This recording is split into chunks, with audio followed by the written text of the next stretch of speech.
Apa itu doppelganger? Kisah misteri doppelganger, sosok kembaran gaib manusia.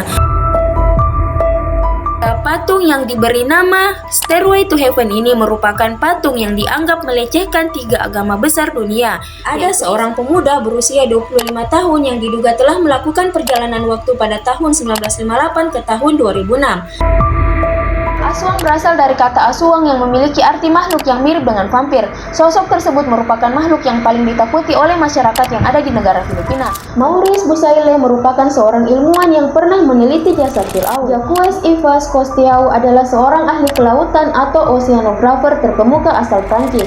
Agatha Tejasen dulunya dikenal sebagai sosok ahli di bidang anatomi asal Thailand.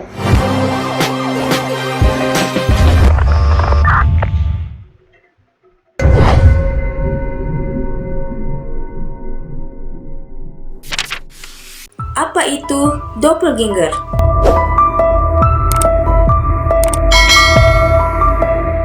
Mungkin kalian pernah melihat seseorang yang mirip dengan kalian, atau kalian merasa pernah melihat seseorang di suatu tempat yang pernah kalian kunjungi dan orang tersebut sangat mirip dengan teman kalian. Fenomena seseorang yang mirip satu sama lain padahal mereka tidak berkerabat disebut doppelganger. Biasanya orang-orang menyebut doppelganger itu sebagai kembaran di dunia nyata. Namun, doppelganger tidak hanya terjadi pada mereka yang masih hidup, beberapa orang bahkan mirip dengan orang yang sudah meninggal. Beberapa penelitian tentang doppelganger memang menunjukkan bahwa bisa saja kamu memiliki doppelganger di suatu tempat yang jauh di muka bumi ini. Jadi, kisah misteri doppelganger, sosok kembaran gaib manusia.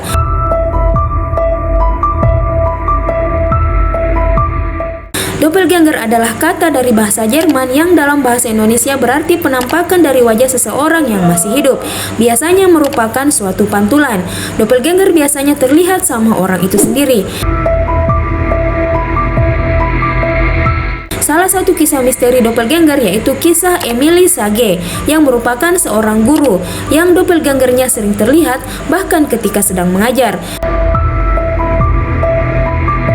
Beberapa muridnya melihat doppelganger gurunya muncul di sampingnya dan menirukan semua gerakannya.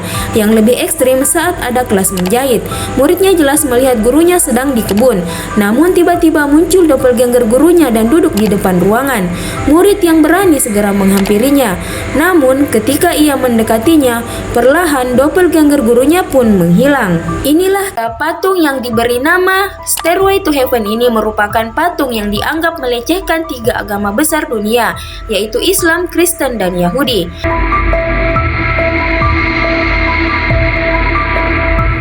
Patung yang pernah viral dan menjadi kontroversi ini merupakan patung buatan seniman asal Spanyol Eugenio Merino. Patung ini ditampilkan dalam acara pameran karya seni kontemporer internasional Arco 29 yang digelar di Spanyol. Sebagai seorang seniman, pentingnya sebuah karya seni memiliki arti dan nilai tersendiri. Terkadang sebuah karya seni yang ia buat memiliki tujuan ataupun maksud tertentu untuk menyampaikan pesan, ataupun hanya dijadikan sekedar hiasan tanpa makna khusus. Begitupun bagi para penikmat seni yang terkadang menafsirkan sebuah karya seni dengan berbagai hal. Kalau menurut teman-teman sekalian, apa maksud dibalik patung tersebut? Coba tulis di kolom komentar. Karena banyak pihak yang menilai jika ada seorang pemuda berusia 25 tahun yang diduga telah melakukan perjalanan waktu pada tahun 1958 ke tahun 2006. Ketika itu pada tanggal 23 April 2006 silam, dua orang polisi bertemu dengan seorang pria muda yang sedang kebingungan dan tersesat. Pakaian yang dikenakan pun terlihat sangat kuno dan ia juga sedang memegang sebuah kamera foto antik. Kedua polisi pun meminta kartu identitasnya dan ternyata itu keluaran tahun 1950-an pada era Uni Soviet. Pemuda tersebut bernama Sergei Ponomarenko yang lahir tahun 1932 di Kiev, ibu kota Ukraina saat ini, dan seharusnya di tahun 2006 ia sudah berusia 74 tahun.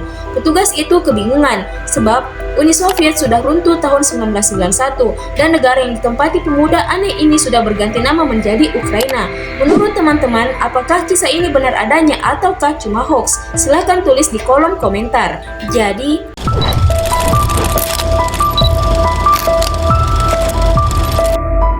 asuang berasal dari kata asuang yang memiliki arti makhluk yang mirip dengan vampir. Sosok tersebut merupakan makhluk yang paling ditakuti oleh masyarakat yang ada di negara Filipina. Menurut kabar, asuang ini merupakan monster vampir yang menyerupai manusia yang muncul di siang harinya. Namun akan sangat buas jika muncul di malam hari untuk mencuri bayi dan memakan hati manusia. Dikabarkan asuang ini punya keahlian bisa menyerupai hewan atau binatang seperti anjing, babi, dan lain sebagainya. Meskipun legenda asuang family telah ada selama berabad-abad, tidak ada bukti konkret yang menunjukkan bahwa hal tersebut benar-benar ada. Namun legenda ini masih menjadi topik pembicaraan di seluruh Filipina dan masih dipercayai oleh sebagian orang tentang keluarga yang memang memiliki kemampuan untuk berubah menjadi monster. Legenda ini juga telah menjadi bagian penting dari budaya populer Filipina yang sering digunakan dalam film dan acara televisi di Filipina. Banyak orang sana menghindari melakukan aktivitas di malam hari karena masih merasa takut dengan asuang family. Maurice Bucaille merupakan seorang ilmuwan yang pernah meneliti jasad Firaun. Dia terlahir dari keluarga Prancis dan tumbuh sebagai pemeluk Kristen. Suatu hari sebuah kisah menarik mengubah hidupnya. Sekitar tahun 80-an, Prancis meminta akses kepada Mesir untuk meneliti mumi Firaun. Dalam hal ini, Maurice ditunjuk untuk bertanggung jawab atas penelitian yang nanti dilakukan. Pada penelitian ditemukan hal mengejutkan terkait adanya sisa-sisa garam yang melekat pada tubuh mumi. Kondisi ini menjadi petunjuk bahwa Firaun dulunya meninggal karena tenggelam di laut. Maurice pun bingung dan bertanya-tanya, mengapa jasad mumi yang sudah tenggelam lama di dalam laut masih lebih baik kondisinya dibanding mumi lainnya. Suatu hari dia menuju Arab Saudi untuk menghadiri konferensi medis yang diadakan dengan ahli anatomi muslim. Tepat sekali di sana diceritakan jasad Firaun yang masih tetap utuh bahkan setelah tenggelam. Kemudian salah seorang peserta membaca surah Yunus ayat 92. Setelah mendengar ayat tersebut, sejak saat itu dia mulai menjadi seorang mualaf.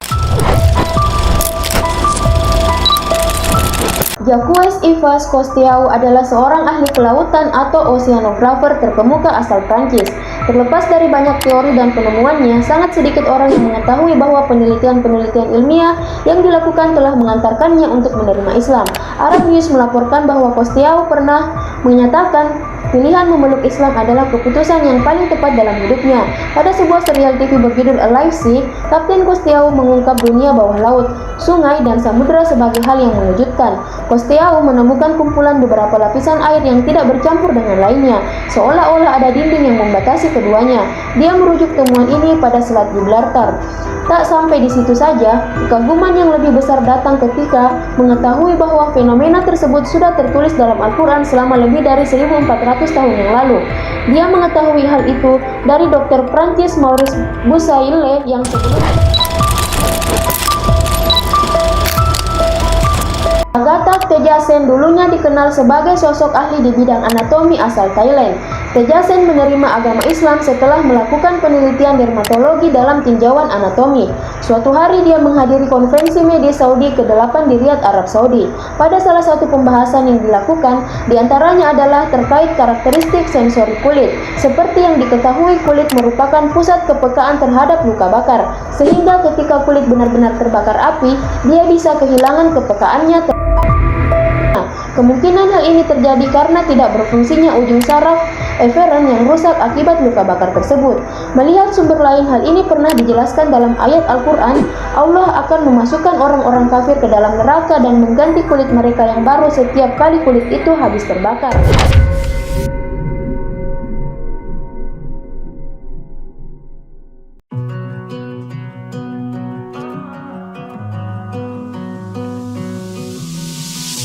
I know what you're thinking and I'm thinking it too. Maybe we should both just let it go.